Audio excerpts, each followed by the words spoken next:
We're going headfirst into the world of 6ix9ine and his beefs, and trust me, there ain't no shortage of them. From heated exchanges with fellow artists to clashes with industry veterans, it seems like he's got a knack for making enemies wherever he goes. But what's really behind all the drama, and will he ever be able to squash the beef and move on? Wiser questions were never asked, my friends.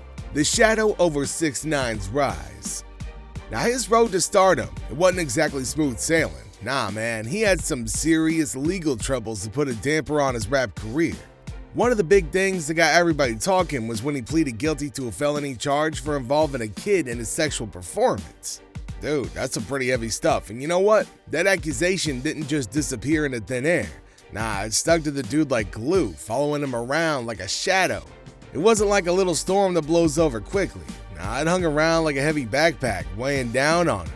People couldn't help but raise an eyebrow and wonder about his character and values. And it wasn't just his reputation that took a hit. His whole public image got a major makeover. Suddenly, instead of being seen as his fresh face in hip-hop, he was known for all the wrong reasons: scandal and controversy. Now that's a lot for anybody to deal with, especially when you're trying to make it big in an industry where your image and reputation mean everything. But it didn't end there. Trippie Redd, the label mate turned foe.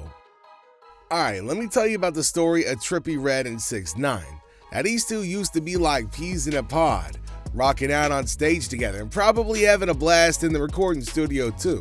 But then things hit a bit of a rough patch. Now Trippie decided to speak his mind about his legal troubles, and he didn't hold back. Now he called out 6ix9ine's misconduct case straight up, saying it was a big no-no. And oh man, did things get heated fast. Next thing you know, they were in the middle of a physical scuffle, throwing punches and bruising egos left and right. Honestly, it was like a showdown in a schoolyard, except on a much bigger stage. You know what's crazy? Their beef didn't just fade away like old news. Nah, this thing's been simmering, heating up social media feeds and keeping fans glued to their screens. Now, who would have thought a friendship could go up in flames so quickly? But there's also a beef that's even worse than this one. Pi'erre Bourne, beat theft and cold shoulders. Imagine a clash of creative minds turned sour. Now that's a vibe between 6ix9ine and producer Pi'erre Bourne. See, he snagged a beat for Gummo from Bourne, and it wasn't all sunshine and rainbows. Turns out Bourne wasn't too happy about it, and he made sure that everybody knew it. Now he aired his grievances on social media, throwing shade at 6ix9ine left and right. But here's the kicker. He tried to patch things up, reaching out to Bourne in hopes of smoothing things over. But Bourne, man, he wasn't having it. No way, he gave 6ix9ine the cold shoulder, refusing to play nice. It's like watching a drama unfold in real time, with tension simmering just beneath the surface. And the big question remains, will they ever bury the hatchet? Now only time gonna tell. So let's talk about the drama between Casanova and 6ix9ine. Now Casanova dropped a diss track called Set Trippin', aimed straight at 6ix9ine, and it was like throwing fuel onto a fire, man. Now this track didn't hold back, with Casanova calling out 6ix9ine and questioning his street cred.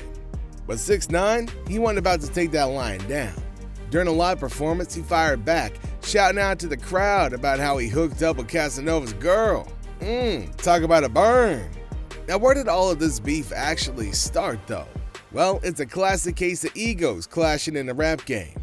Now both artists wanted to claim the title of top dog, and things got heated real quick.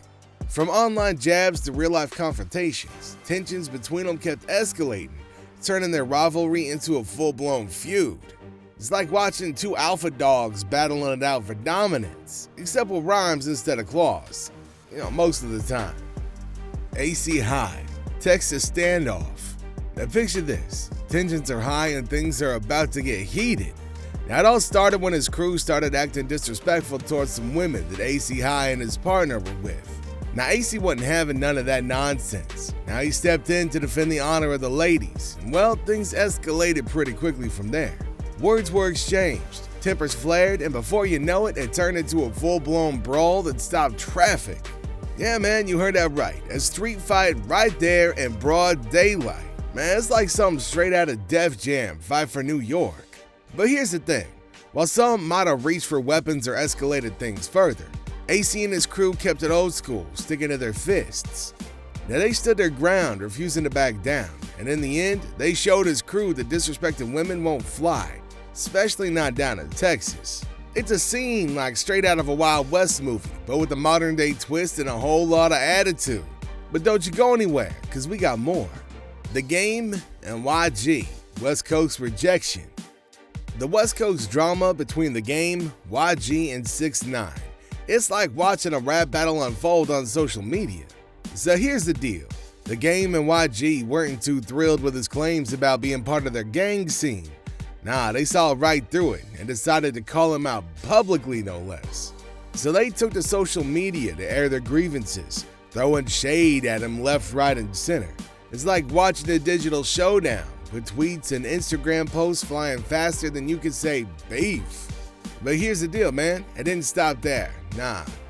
See, The Game and YG took things up a notch by dropping some serious diss tracks aimed straight at the dude.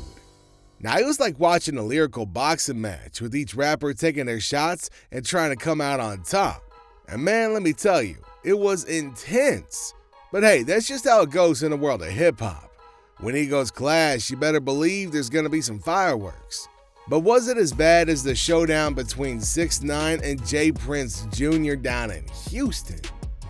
It's like a clash of titans in the world of hip-hop. 6ix9ine rolls up to a party thrown by J Prince Jr., thinking that he can waltz right in and do his thing.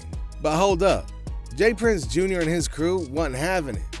Now they shut the door right in the dude's face, sending a pretty clear message. Y'all ain't welcome here.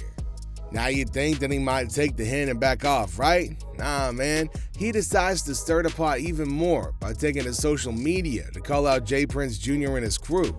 All I'ma say is that challenging established figures like J Prince Jr. in the hip-hop community, man, that's like poking a sleeping bear with a stick. It's some straight up risky business, and it came with some serious consequences too. I mean, think about it. These dudes have been in the game for years, and they got the respect and reputation to back it up. So when 6ix9ine decided to throw down a gauntlet, he was playing with fire, and he may have just got burned. Alright, so that's our basic breakdown of 6ix9ine's beef legacy in a nutshell. From squabbles with fellow artists like Trippie Redd to showdowns with industry heavyweights like The Game and J Prince Jr., he's been in more feuds than a cat with 9 lives. But here's the thing, all this drama hasn't exactly done wonders for his career or his rep in the hip-hop world. I mean, sure, it's kept him in the headlines, but it's also painted him as a troublemaker with more enemies than friends. And in an industry where image is everything, that's not exactly a good look. So while his beefs might have made for some entertaining social media drama, they also left a lasting mark on his legacy, and not necessarily in a good way. Now that's it for today. Let us know in the comments below what your thoughts are on all this nonsense. And make sure to subscribe to the channel. Thanks for watching, everybody. I'll catch you next time.